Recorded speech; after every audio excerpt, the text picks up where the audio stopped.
হারাম সম্পর্ক থেকে বের হওয়ার 6টি উপায়। হারাম সম্পর্ক কেন এত ক্ষতিকর? ইসলামের অবৈধ সম্পর্ক জিনা বা তার পূর্ববর্তী ধাপগুলো শুধু একটি কাজ নয়, এটি ধীরে ধীরে ঈমান দুর্বল করে দেয়।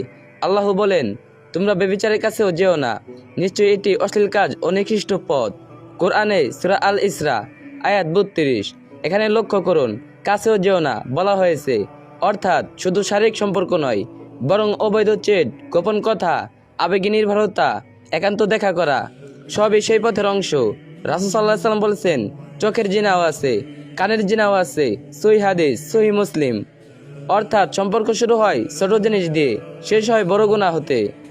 হারাম সম্পর্কের বাস্তব ক্ষতি: 1. হৃদয়ের অশান্তি। শুরুতে ভালো লাগে, কিন্তু ভিতরে অপরাধবোধ কাজ করে।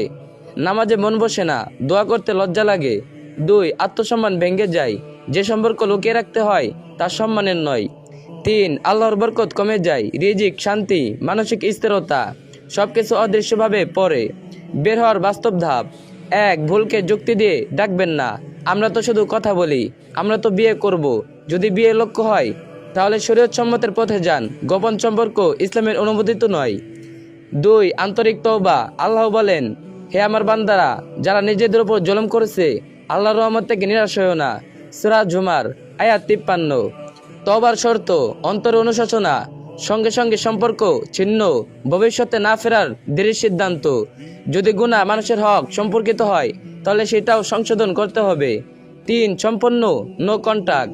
আংশিক ছাড়লে শয়তান আবার টেনে নেয়। ব্লক করুন, পুরনো ছবি, চ্যাট মুছে ফেলুন, সোশ্যাল মিডিয়া আনফলো করুন। শুরুতে কষ্ট হবে, কিন্তু কয়েক সপ্তাহ পর মন হালকা লাগবে। 4. ইবাদতের স্বাদ তৈরি করুন। রাসূল সাল্লাল্লাহু আলাইহি ওয়াসাল্লাম বলেছেন, দুনিয়া হলো মুমিনের কারাগার। সহিহ মুসলিম। কষ্ট হবে, কিন্তু এই কষ্ট জান্নাতের রাস্তা তৈরি করে।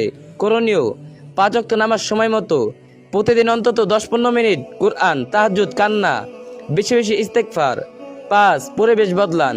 খারাপ সঙ্গ গুনাহের বড় কারণ। নেক সঙ্গ নিন। রাসূল সাল্লাল্লাহু আলাইহি ওয়াসাল্লাম বলেছেন, মানুষ তার বন্ধুর দিনের উপর থাকে। আবু দাউদ। 6. বিয়ে হালাল সমাধান। রাসূল সাল্লাল্লাহু আলাইহি ওয়াসাল্লাম বলেছেন, হে যুব সমাজ, তোমাদের মধ্যে যার সামর্থ্য আছে সেজন্য বিয়ে করে। বুখারী ও মুসলিম। যদি দুজনই আন্তরিক হন, পরিবার রাজি হয়, তাহলে দ্রুত হালাল পথে যান, নাহলে আল্লাহর জন্য ছেড়ে দিন। গুরুত্বপূর্ণ বাস্তব সত্য: আপনি কাউকে ছাড়ছেন না, আপনি নিজের ঈমান বাঁচাচ্ছেন। রাসূল সাল্লাল্লাহু আলাইহি ওয়াসাল্লাম বলেছেন, যে ব্যক্তি আল্লাহর জন্য কিছু ছেড়ে দেয়, আল্লাহ তার চেয়ে উত্তম কিছু দেন। আহমদ। এটা শুধু হাদিস নয়, অসংখ্য মানুষের জীবনের বাস্তব অভিজ্ঞতা। শেষ কথা: হারাম সম্পর্ক থেকে বের হওয়া দুর্বলতার চিহ্ন নয়, এটা ঈমানের শক্তির প্রমাণ। আজ যদি আপনি কাঁদতে কাঁদতে ছাড়েন, আগামীকাল আল্লাহ আপনাকে